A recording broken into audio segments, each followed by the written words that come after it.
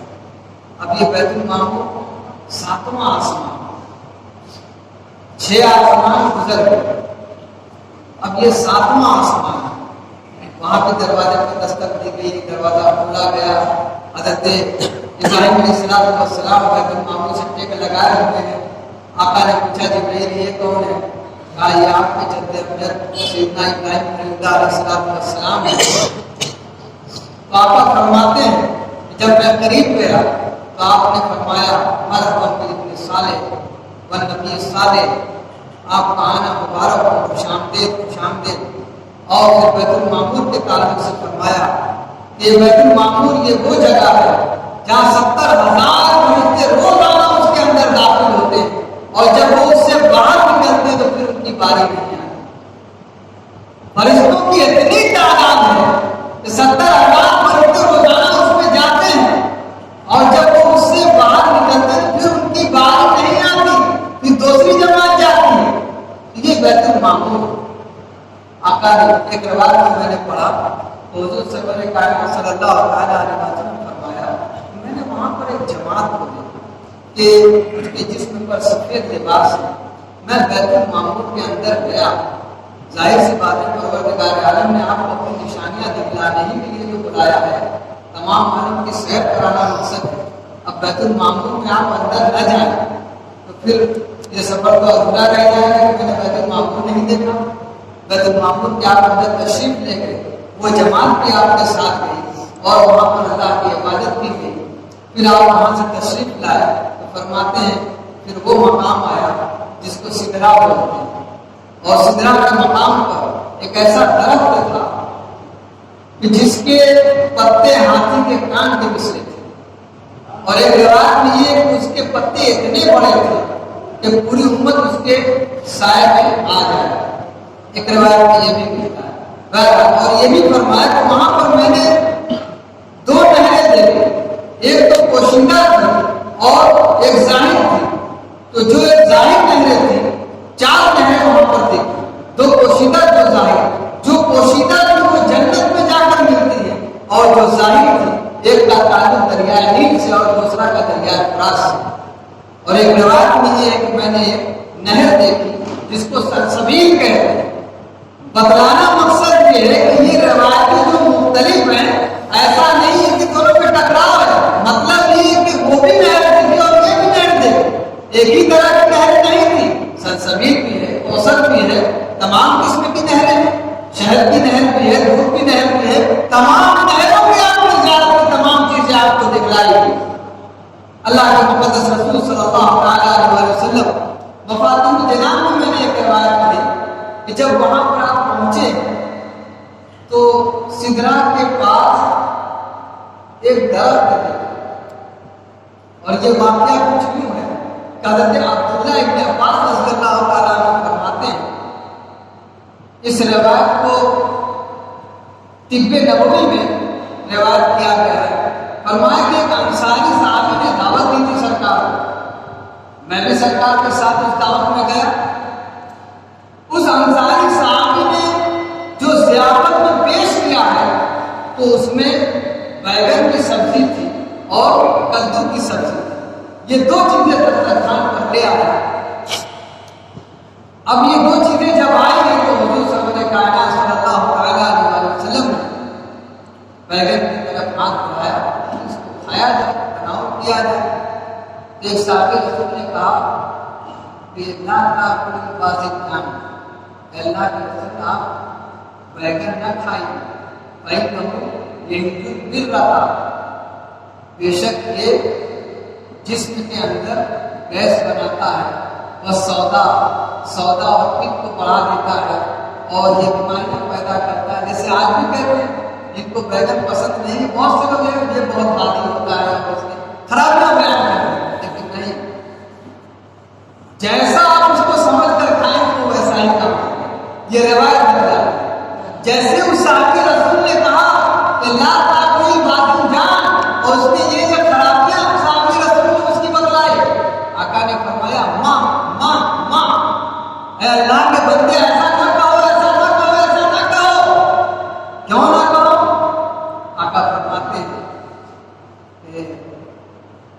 انی اسریا لیلا شب معراج جب اس کو لے جایا گیا دخلت جنت الماوا میں جنت ماوا میں داخل ہوا اور پھر میں نے سدرا کو دیکھا اور سدرا کے نیچے جب میں نے دیکھا تو بیگن کا درخت تھا اور اس کی شاخوں میں بیگن لٹک رہے تھے.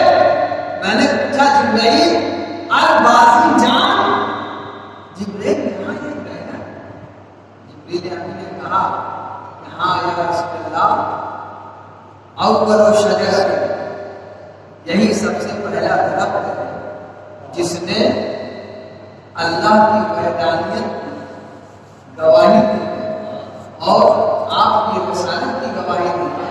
سبحان اللہ سبحان اللہ سبحان اللہ. یہی وہ بیگن ہے یہی وہ پھل ہے جو سب سے پہلا درخت ہے. اس نے اللہ کے رسول اللہ تبارک و تعالیٰ کی وحدانیت کی گواہی دی رسول کی رسالت کی گواہی دی اور علی کی ولایت کی گواہی دی. سبحان اور پھر جبریل امین نے کہا کہ یا رسول اللہ اس کو انسان جیسا سمجھ کر کھائے گا یہ ویسا ہی کام کرے گا.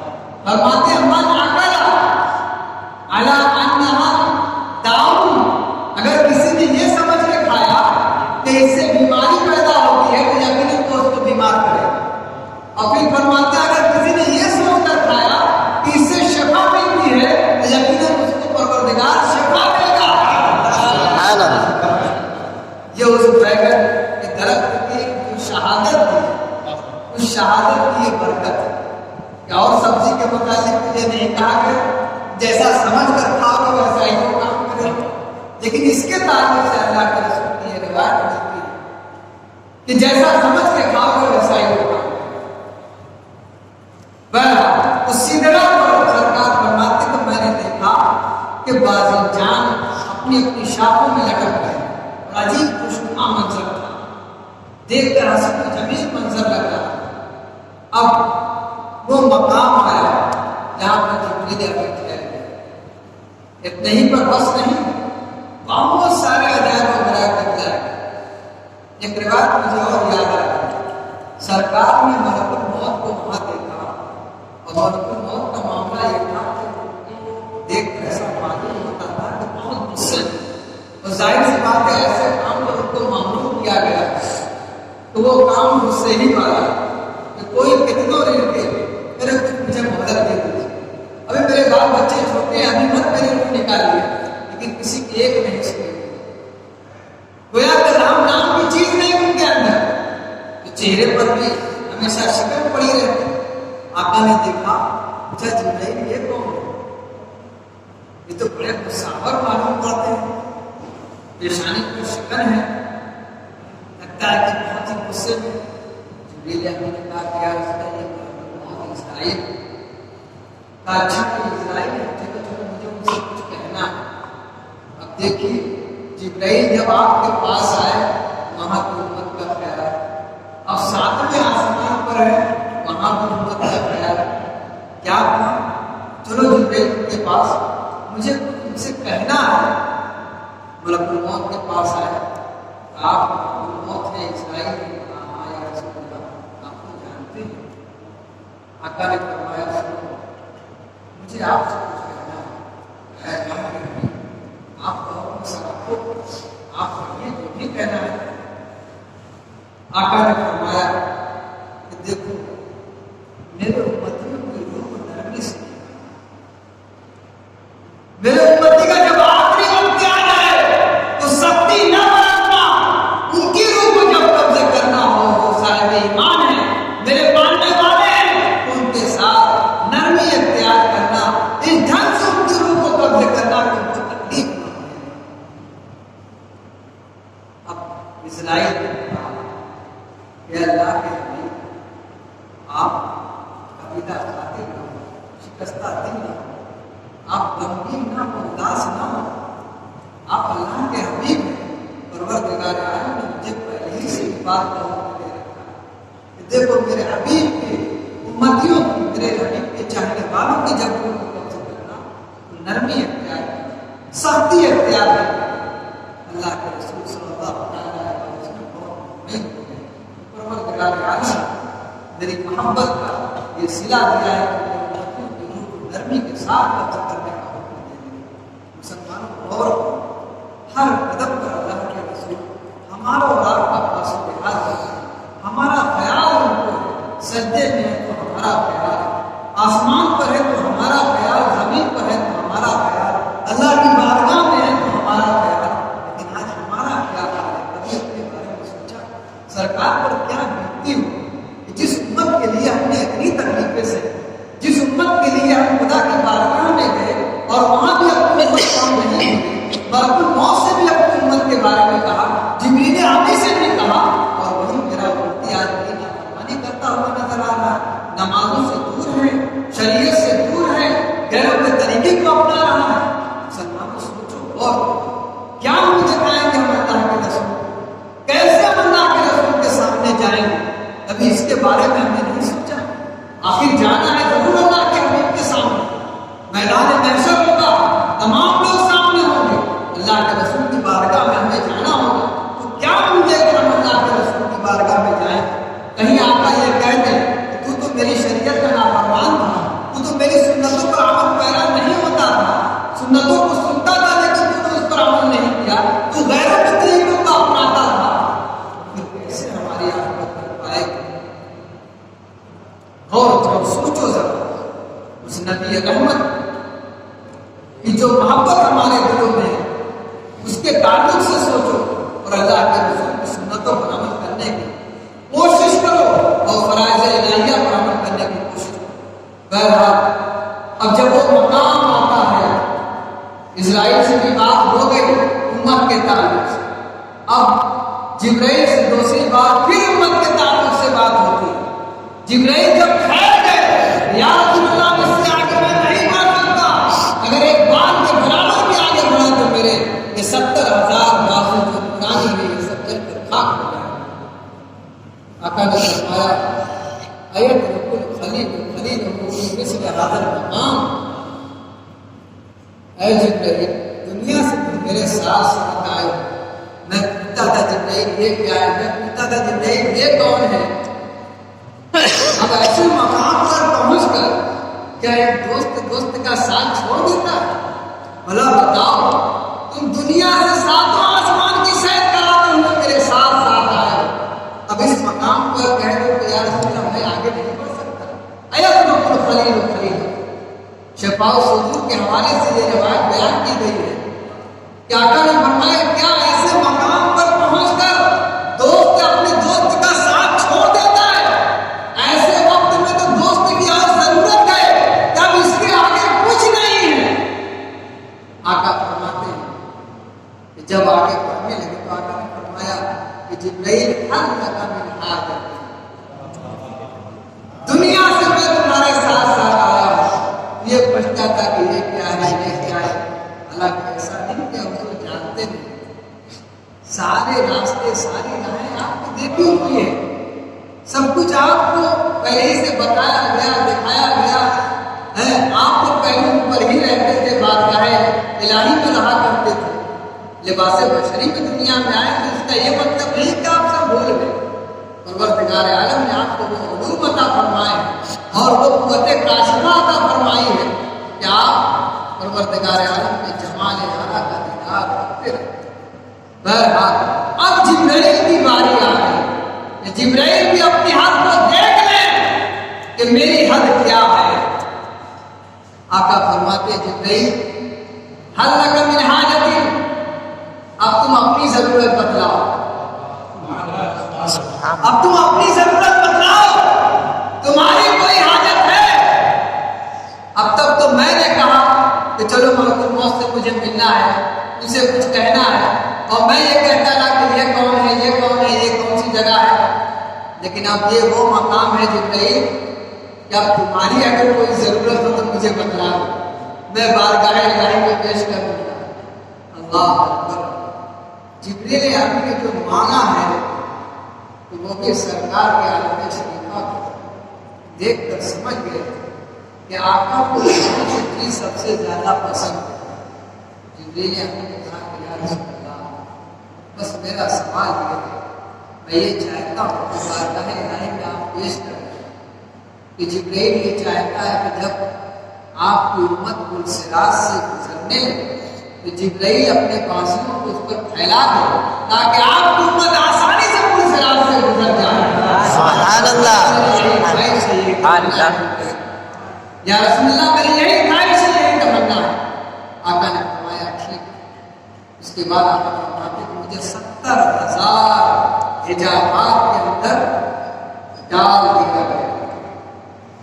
یہ حجابات، یہ پردے سب کے سب نورانی ہیں، اور آقا فرماتے ہیں کہ ایسے حجابات یہ ہیں کہ ایسے کلردار، ایسے رنگ اس کے ہیں کہ کوئی بھی رنگ دوسرے سے مشابہت نہیں کرتا۔ غور کرنے کی بات ہے، 70,000 حجابات اور سب کے کلر، سب کے رنگ الگ الگ۔ انسان کے بس کی بات ہے، یہ قدرت کا کام ہے۔ 70,000 حجابات اور سب مختلف قسم کے۔ آقا فرماتے ہیں کہ میں اس سے آگے بڑھتا ہوں اور آوازیں آتی ہیں، ادنو منی ادنو منی۔ جب میں اس حجابات سے آگے بڑھا تو میرے دل میں وہ احساس ہوا، مجھے ایک ڈر سا محسوس ہوا، میں سنا اور یہ سفر اور یہ یاد رکھیں کہ جب آپ فرشتوں کے مقام پر گئے ہیں وہ صورت ملکی تھی، اور جب آپ یہاں سے آگے بڑھ رہے ہیں تو بھی صورت ملکی ہے، اور وہاں پر جب آپ کو وحشت اور ڈر محسوس ہوئی تو آپ کو ابو بکر کی آواز میں یہ ندا دی گئی، ادنو منی ادنو منی، مجھ سے قریب ہو جاؤ، مجھ سے قریب ہو جاؤ، اور قریب آؤ، اور قریب آؤ، خدا کی بارگاہ میں بچے جاؤ۔ یہ آوازیں آنے لگی تو سرکار فرماتے ہیں کہ میں سوچنے لگا کہ یہ ابو بکر صدیق یہاں، یہ بنی بن کے روایت بتلاتی ہے کہ سرکار فرماتے ہیں کہ میں سوچنے لگا کہ کیا ابو بکر کا مقام مجھ سے آگے ہے، کیا ابو بکر کی آواز یہاں آ رہی ہے؟ لیکن وہ ایک راستہ، وہ راستہ پروردگار عالم کی بارگاہ میں وہ کھلا۔ آقا فرماتے ہیں کہ جیسے ہی میں نے ابو بکر کی آواز سنی میں اس آواز کی طرف متوجہ ہو گیا، اور جو میرے اندر کی وحشت تھی وہ ختم ہو گئی، اس لیے کہ میں اس فکر میں پڑ گیا کہ ابو بکر کی آواز یہاں۔ اب وہ جو وحشت تھی وہ ختم ہو گئی۔ آقا بارگاہ الہی میں تشریف لے گئے۔ اب جب بارگاہ الہی میں تشریف لے گئے تو قرآن کہتا ہے مکان آب اور اسے جواب دو کمان یا اس سے کم کا فاصلہ رہ گیا۔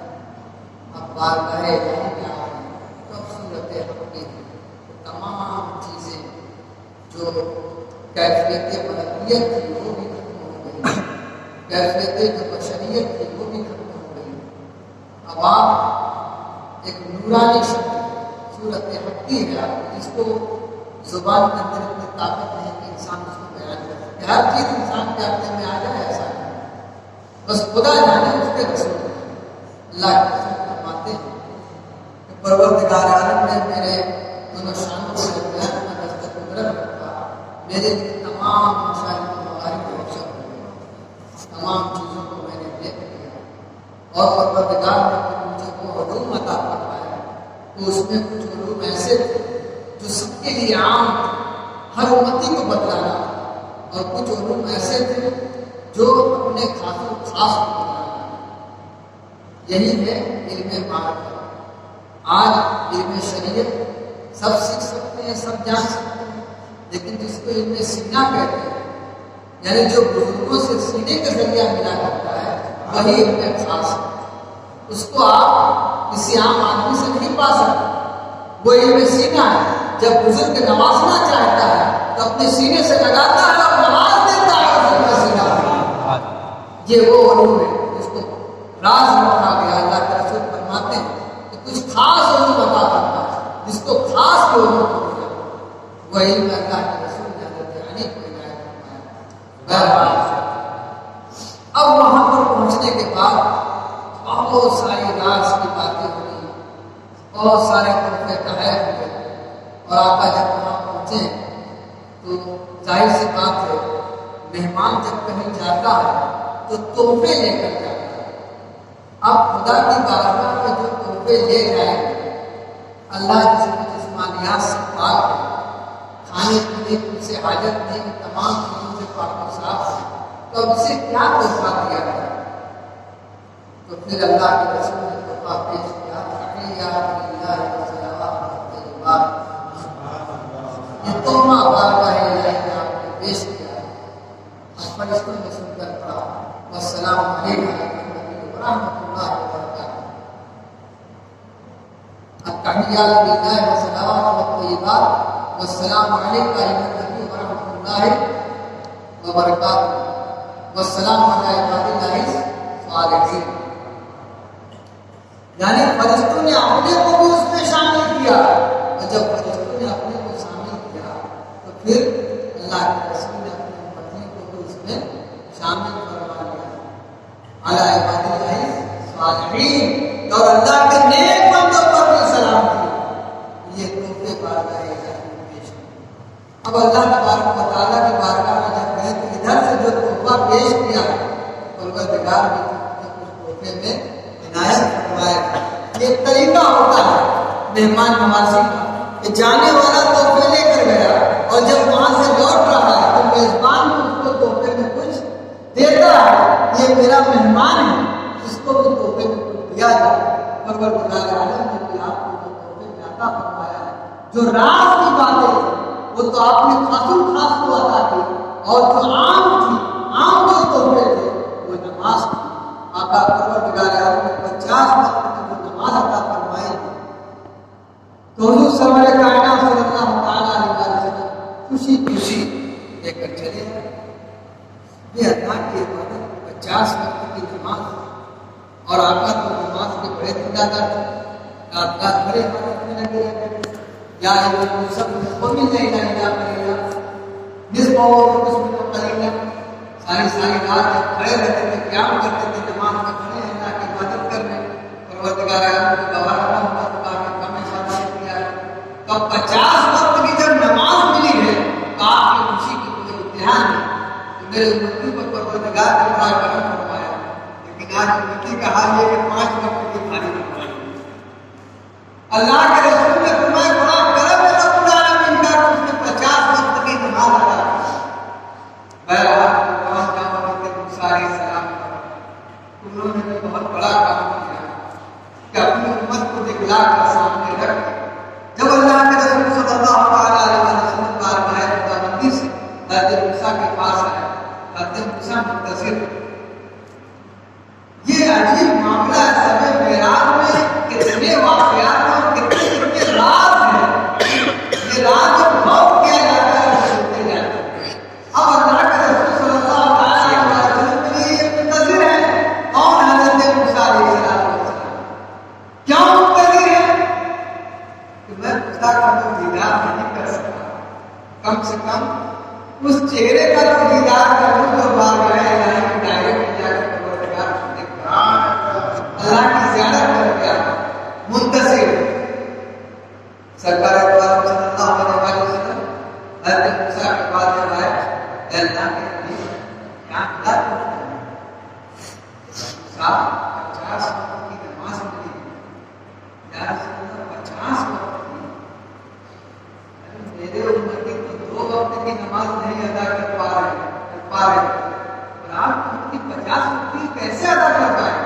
تخفیف، اس میں تخفیف کرا ہے، چاہیے خدا کے بارگاہ میں پروردگار کچھ تخفیف کر دے، اس میں کچھ کمی کر دے۔ اب دیکھیے حضرت موسیٰ علیہ السلام بار بار زیارت کرنا چاہتے، وہ جمال اعلیٰ پروردگار عالم کا وہ حسن و جمال جو اللہ کے رسول صلی اللہ علیہ وسلم جس کی تجلیوں کو اپنے اندر سمیٹ کر لا رہے ہیں، حضرت موسیٰ علیہ السلام تجلیوں کا بار بار دیدار کرنا چاہتے ہیں، بار بار اس کے خواہش مند ہیں، اس لیے بھیج دیتے یا رسول اللہ تخفیف کرا ہے۔ اللہ کے رسول صلی اللہ علیہ وسلم چاہتے ہیں وہ امت کا خیال سرکار کو ہمیشہ رہا،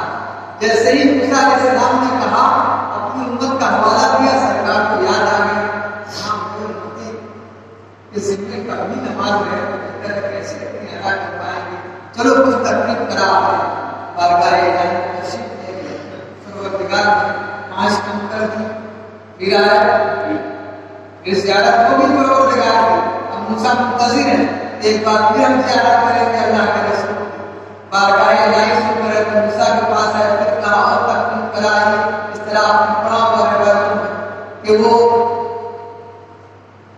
10 مرتبہ 9 مرتبہ تقریباً ایسا ہوا، 5 کم ہوتی رہی، 9 مرتبہ آپ نے تجلیوں کا دیدار کیا جو اللہ کے رسول صلی اللہ علیہ وسلم اپنے حسن و جمال میں سمیٹ کر کے تجلیہ لاتے رہتے اس کی زیارت کرتے تھے۔ تو پھر جب 10ویں مرتبہ آپ نے کہا حضرت موسیٰ نے بھی تکلیف کرا ہے، آقا نے کہا اس کا یہ تو تکلیف 5 بچی۔ اب پھر حضرت موسیٰ کہتے ہیں کہ تکلیف کرا ہے، آج کتنے ایسے لیڈر انسان ہیں جو کہہ دیتے ہیں کہ سرکار کو ایک بار اور چلا ہی جائے اور کام ہو جائے، ایسا کہنے سے بہت بچنا چاہیے، یہ مذاق کا مقام نہیں۔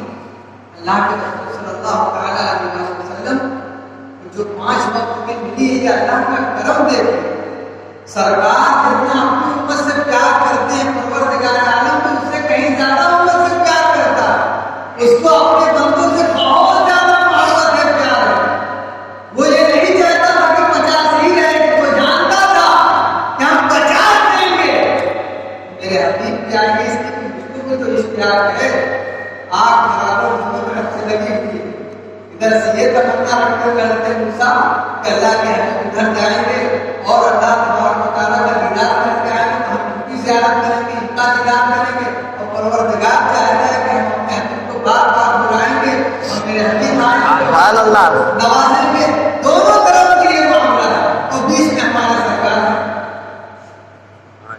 جو اللہ سے لے رہے ہیں ادھر تقسیم کر رہے ہیں، پروردگار عالم کی تجلیوں کو سمیٹ رہے ہیں اور حضرت موسیٰ کو تجلیاں دے رہے ہیں، نواز رہے ہیں۔ تو اللہ تبارک و تعالیٰ نے فرمایا کہ میرے حبیب 50 وقت کی نماز بے شک ہے، اب 5 وقت کی بچی ہے، 0 تو ہٹ گیا نماز 50 سے، لیکن ثواب کے اعتبار سے وہ 0 پر پڑا ہے، ادائیگی کے اعتبار سے، وقت کے حساب سے نماز تو 5 وقت کی ہے، لیکن اجر و ثواب کے حساب سے جو اجر و ثواب ہے وہ 50ویں وقت کی نماز کر دیا ہے۔ ہم 5 وقت کی نماز پڑھتے ہیں تو اجر و ثواب 50 وقت کی نماز کا ملا کرتا ہے۔ پروردگار کی شان آقا نے اللہ کے رسول صلی اللہ علیہ وسلم نے اپنے امتیوں کو جب نوازا ہے، پروردگار عالم نے تو امتیوں کو نوازے گا، خدا نے یہ نوازا کہ جاؤ میرے حبیب کو امتیوں، ہم نے 50 کو 5 کر دیا، لیکن تم کو تحفے میں ہم نے جو اجر و ثواب عنایت کیا ہے وہ 50 ہی وقت کی نماز کا رہے گا، تم 5 ادا کرو تو 50 کا عمل اس بات کو دیا۔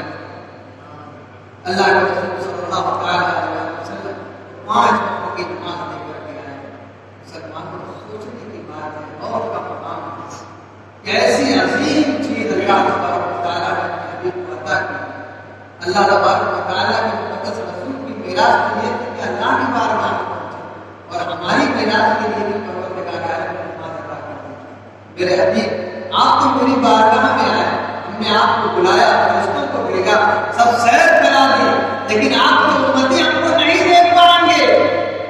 ہاں آپ کو امتیوں کو مجھ سے اگر قربت کرنی ہے، مجھ سے قریب ہونا ہے، بہت زیادہ قربت کرنی ہے، تو پھر ہم آپ کو یہ تحفہ دے دے رہے ہیں، یہ آپ تحفہ لے جائیں گے، آپ کا جو امتی اس تحفے پر عمل کرے گا، اس تحفے کو اپنے دل و جان سے قریب کر کے رکھے گا، تاکہ سے بازو بنا کر رکھے گا، یقیناً وہ مجھ سے دن میں 5 مرتبہ ملاقات کرے گا اور دن میں 5 مرتبہ اس کو معراج حاصل ہوتی ہے۔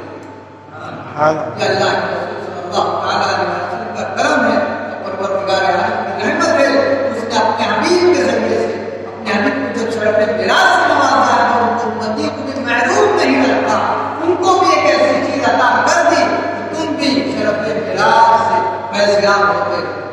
اللہ کے رسول صلی اللہ تعالی علیہ وسلم جو تحفہ لے کر کے آئے مسلمانوں اسے حفظ جان بنا لو، اس کو اپنے دل سے قریب کر لو اور اسی تحفے پر ہمیشہ پھیلا رہو، دنیا و آخرت و جہان کی کامیابی اور خوبی حاصل کرتے رہے۔